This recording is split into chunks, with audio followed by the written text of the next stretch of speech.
salaamaaleykum monsieur Ngom. maaleykum salaam. donc ñu bàyyi la nga présenté ko mbokk internet yi. waaw man maay Pape Béranger Ngom man maay président hôtelier Sénégal AFOR. AFOR mooy association des professionnels de l'hôtellerie et de la restauration du Sénégal. donc est-ce que mën nañ xam lan mooy importance su association boobu dans le secteur du tourisme.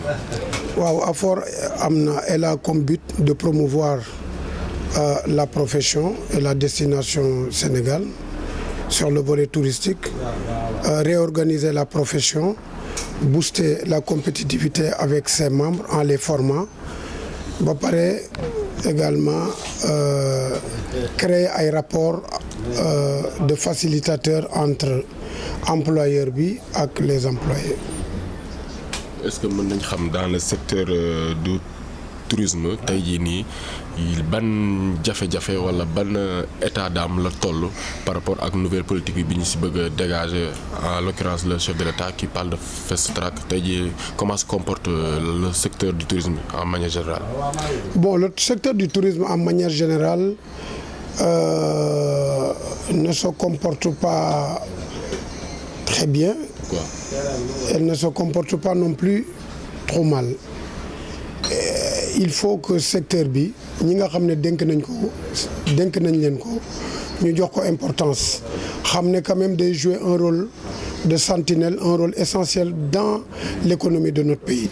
C'est un secteur de rente, c'est un secteur de porteur de croissance économique et d'emploi.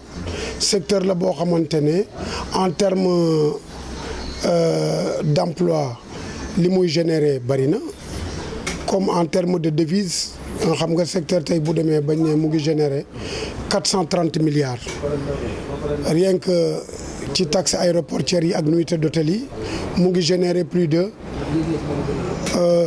10 000 emplois directs et 21 000 emplois indirects. Bon, les emplois directs nag boo ko déggee mooy mën naa nekk cuisinier bi mën naa nekk réceptionniste bi serveur bi et cetera et cetera. Emploi indirect yi ma joxe ci 3 exemples mën naa nekk aujourd'hui agent de voyage bi ki nga xamante ne day def location de voiture, artisan bi chauffeur u taxi bi, ça ce sont des emplois indirects qui touchent dans le secteur nga xam ne bu tourisme yi ñëwee moom lay soxla emploi indirect la ba ci service bancaire yi parce que boo ñëwee jógee bitim réew da ngay yor léegi carte bleue internet bi tout ça dafay intervenir ci importance bi nga xam ne war nañ koo jox secteur bi. Donc c'est un secteur boo xamante ne waruñu ko reléguer au second plan, dañ ko war a jox ak xam ak gëddëm ànd ci aussi ak ñi nga xamante ne xam nañ profession bi xam nañ secteur bi comme ça ñu mën a accompagner état. Loolu la état war a woowee émergence. naka la convention des employés du tourisme mën a impacter dans le bon déroulement des activités touristiques? La convention collective, elle date de Mathusalem. Elle est caduque. Elle n'est ni conforme ni en phase avec le coût de la vie. Nit ku doon fayeeku dans les années je veux dire dans des années 60 ou bien dans des années 80 xam nga tey boo jëlee même salaire bi bokk koo fay aujourd'hui ça pose problème parce que xam nga ne coût de la vie bi augmenté na kon dañ ko war a réadapter. Comment on doit le réadapter? Mais ñu créer benn projet de loi yóbbu ko assemblée voté ko. Il faut rechanger les textes parce que les textes elles sont caduques.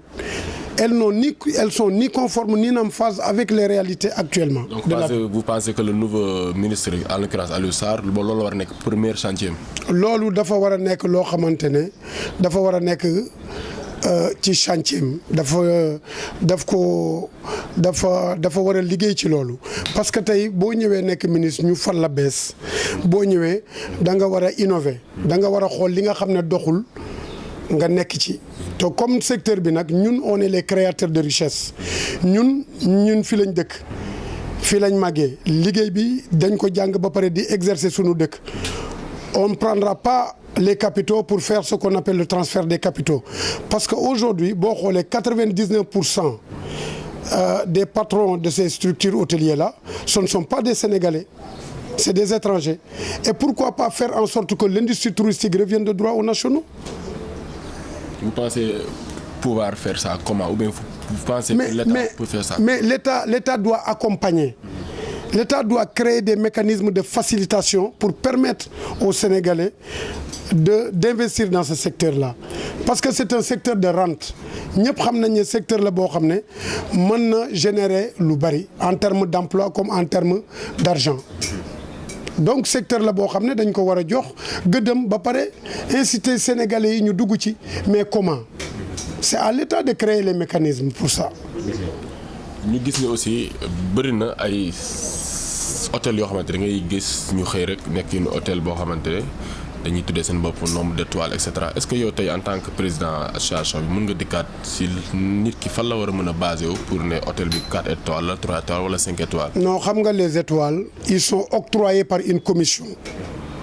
Commission bi mooy dajale une fois par mois daal di boo defee demande bi ñu seeti la ci sa hôtel mais pour ñu octroyer la ay étoiles hôtel bi dafa am un nombre de confort bu ñuy laaj mooy des lits de 2 mètres carrés des chambres de 4 mètres carrés hôtel bu am espace bu doy l'environnement la sécurité les ascenseurs toute cette infrastructure interne boo xamante ne day rentrer dans le confort de l'hôtel les prestations de service am benn carte boo xam ne dafay répondre aux normes standards internationales et cetera mu am ay services yoo xam ne aussi mu salle de gym par exemple mën na fa am war na mën a am ascenseur war na mën a am ay écran plasma environnement bi l'aspect sécuritaire l'emplacement et cetera loolu la ñuy xool loolu yëpp réuni moom la ñuy xool man laa jox ay étoiles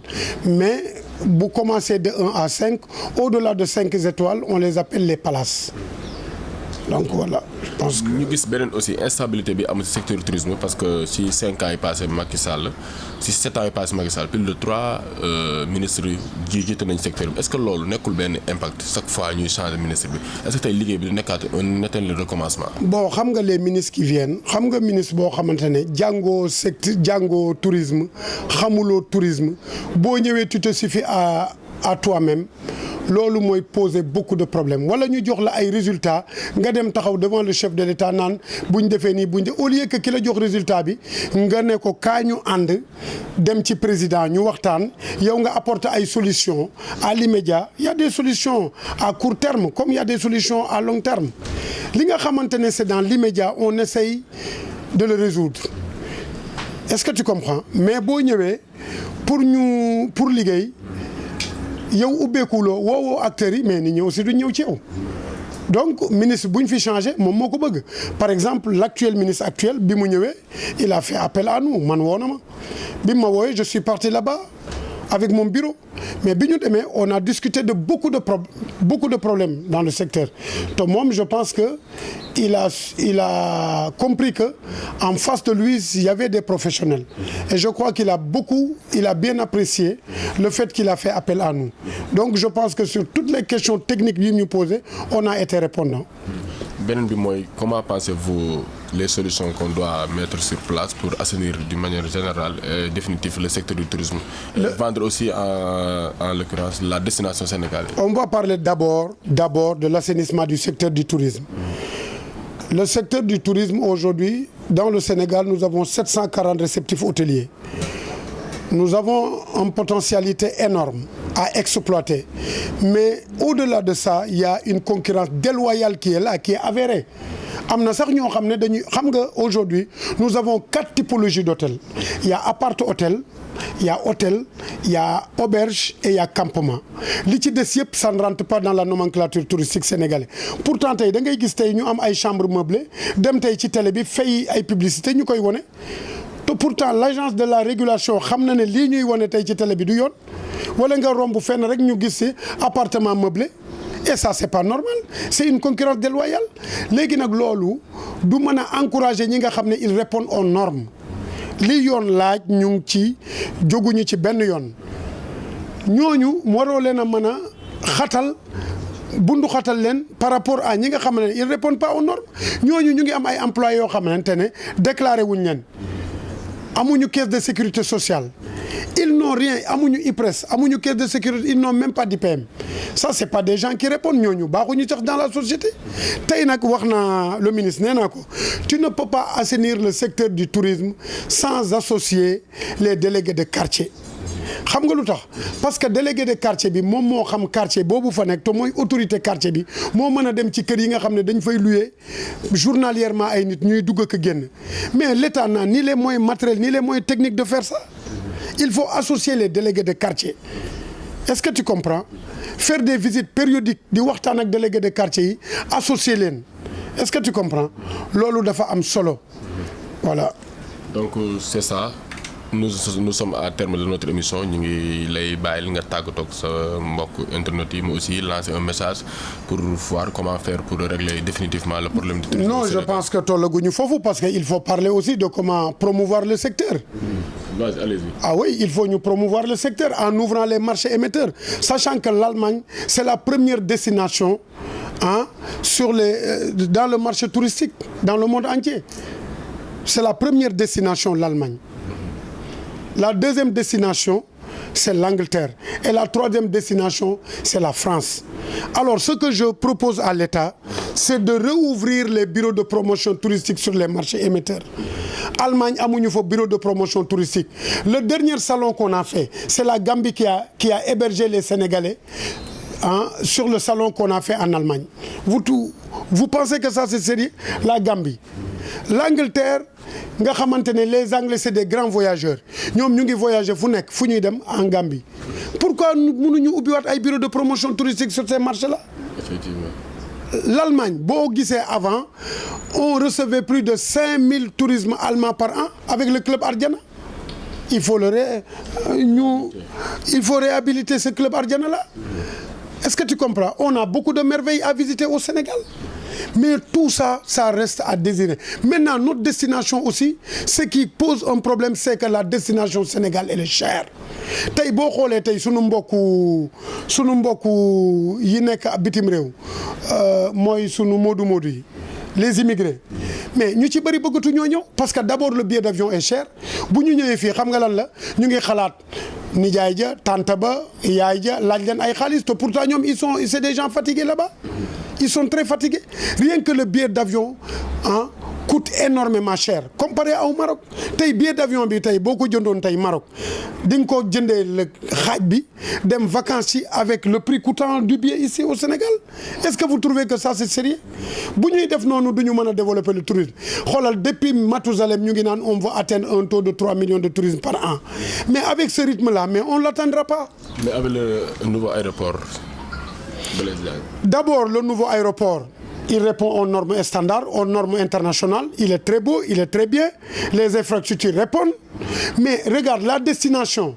Aujourd'hui, quand tu quittes l'aéroport, pour arriver à Dakar, déjà, c'est un coût.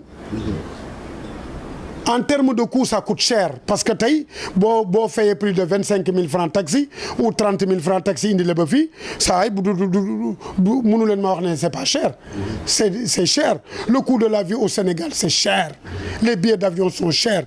Il faut baisser les taxes aéroportuaires. Man daal, c'est ce que je lance comme message à l'État.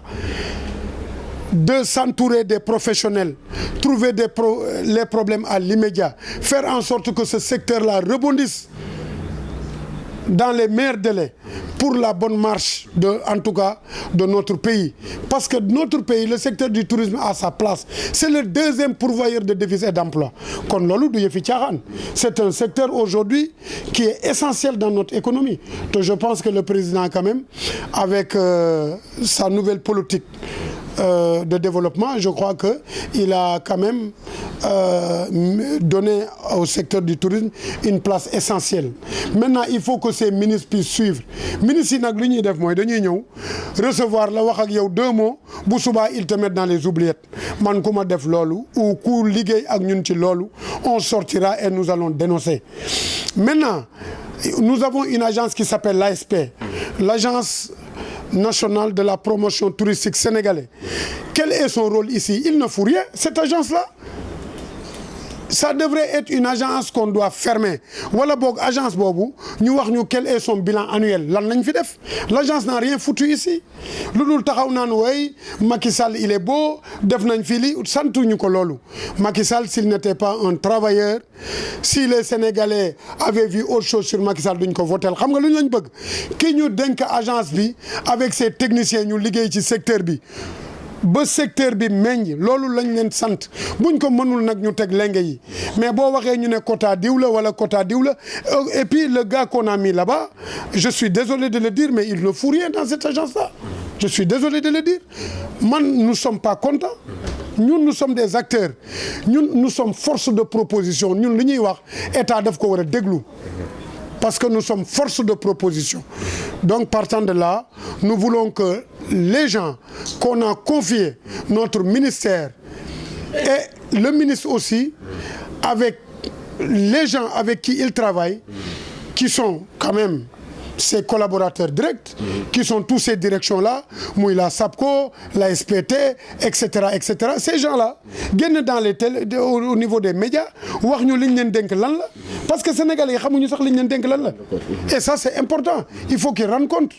Ils gèrent, il faut qu'ils rendent compte. Pour la formation, je l'ai aussi dit au ministre. Nous avons des écoles de formation qui apprennent nos élèves que la théorie. L'affaire du tourisme et de ce métier-là, ce n'est pas que la théorie. Il faut que l'État puisse mettre en place des centres de formation dignes de leur nom. Il faut que nous ayons des hôtels d'application, des restaurants d'application et des cuisines d'application pour que la formation soit en adéquation avec le besoin réel. Gis nga ñii nga xamante ne tey dañuy ubbi ay école di leen tàggat man bu ma doon état damay créer benn commission boo xam ne bala ma laa jox bala ma laa jox licence wala agrément pour nga ubbi école day am commission boo xam ne day ñëw saytu bërëb bi nga koy ubbi ndax am na espace bu doy pour nga mën fa def cuisine d'application ak restaurant d'application ak hôtel d'application mais gars yi bu ñu paree jàng ils sont livrés à eux-mêmes bu ñu ñëwee ci hôtel yi dañuy affolé on est obligé ñun de les reformer encore te loolu c'est un perte de temps donc il faut que l'État puisse aujourd'hui se mettre dans la tête que quand il ne mettra pas des centres de formation adéquats, nous aurons des problèmes avec nos ressources humaines. Et si nous voulons avoir des ressources humaines de bonne qualité, il faut mettre en place des établissements et des hôtels, des restaurants, des cuisines d'application. Merci beaucoup. Man daal loolu laa amoon lu ma ciy wax. Merci beaucoup.